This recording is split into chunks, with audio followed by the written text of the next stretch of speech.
thought long and hard about this topic for the past couple of years in particular.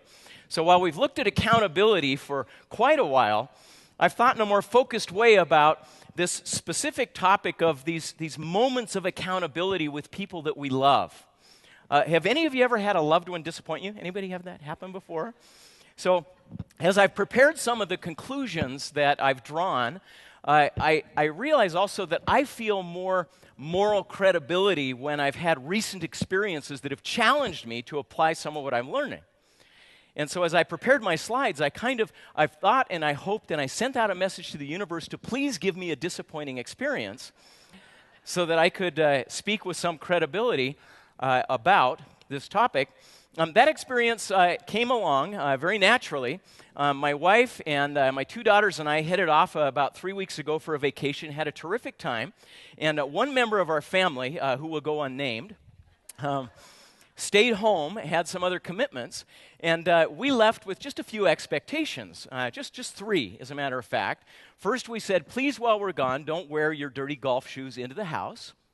Easy request. Second, we said, please don't fire high-caliber weapons in the living room. Fairly easy to request. And finally, we said, please don't throw raucous, huge parties with out-of-control teens while we're gone. Can you guess which of those was the problem?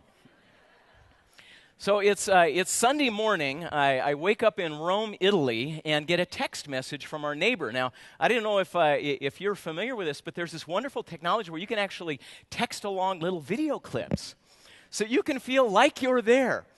Now, it's 8 hours earlier in Provo, Utah, so it's about midnight here. And let's play the video. It's not clear from your site what's going on, but see if you can pick up from the sounds what's happening in my home.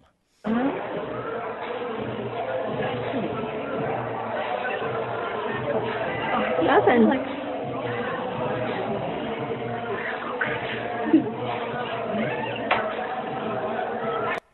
So our neighbors helpfully sent this along, and I thought, gee, there seems to be an expectation gap between what I thought would happen and what appears to be happening now. So I attempted to place a phone call to my son/daughter, indeterminate age or sex. And there was no answer on the phone. I recalled, of course, that under age 29, you don't use phones, you use text. So my thumbs hovered over the keypad on my phone as I prepared to compose a sentence to engage this person in an accountability conversation. And my question to you is, in that moment, what would drive your thinking? How would you compose that sentence? You've got 128 characters, right?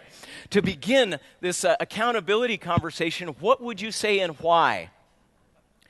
Well, this is a topic that I've spent 25 years studying, my colleagues and I. And then the last 2 years, I've thought more about this special case of it's a loved one, it's a life partner, it's a son, it's a daughter, right? It's a cousin. It's somebody you care deeply about and have a sustained, intimate relationship with. And I want to share with you my considered conclusion.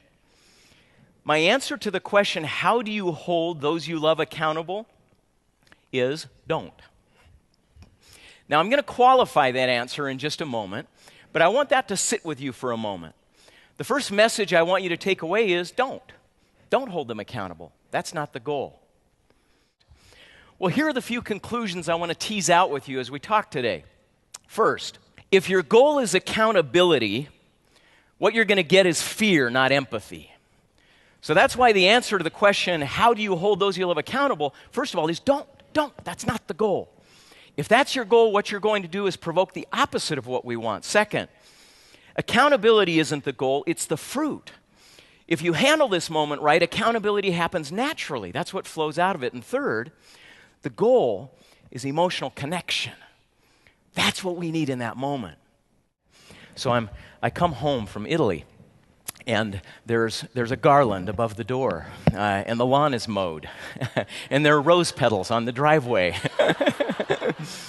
And my son/daughter of indeterminate age is hovering around asking lots of questions about our experience in Italy and how fun it was. And after we get a little bit unpacked, finally says, hey, can we talk? So we sat down, and the question is, how do you start that conversation? How do you begin it? Well, my first question was, how do you feel about this conversation? He responds, I feel relieved. He said, I feel embarrassed. He said, and I feel sad about what I've done. I said, I understand. I've done dumb things too. And I said, how do you feel about the party? He said, honestly, Dad, I feel responsible. He said, I locked all the doors. We did it in the garage, made sure nobody was there. He said, I also felt important. He said a friend had held a party a couple of weeks before, and everybody thought he was so cool because he got to have the party. And he said, I also feel like I let you down. I was dishonorable. I said, I understand. I said, who else do you think was affected by this? And now his eyes welled with tears. And he said, well, first of all, I know that I hurt you. And I violated my trust with you. And I'm sorry. Now, are there still consequences? Yeah, there are consequences. But the question is, how do we get to them?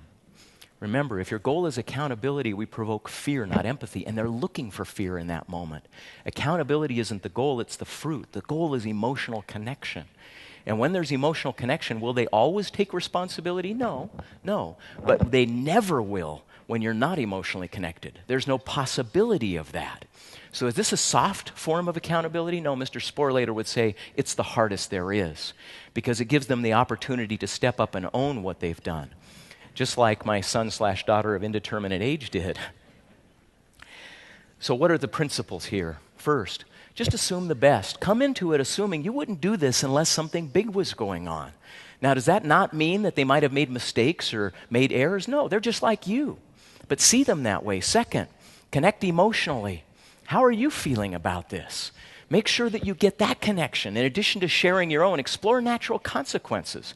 Help them empathize with those who are affected. If they don't empathize, they won't take responsibility. They can't take responsibility. And if they don't feel safe, they can't empathize. So our responsibility is to create a context in which that empathy can take place. And then finally, let them take responsibility for their choices with as much dignity as you can offer.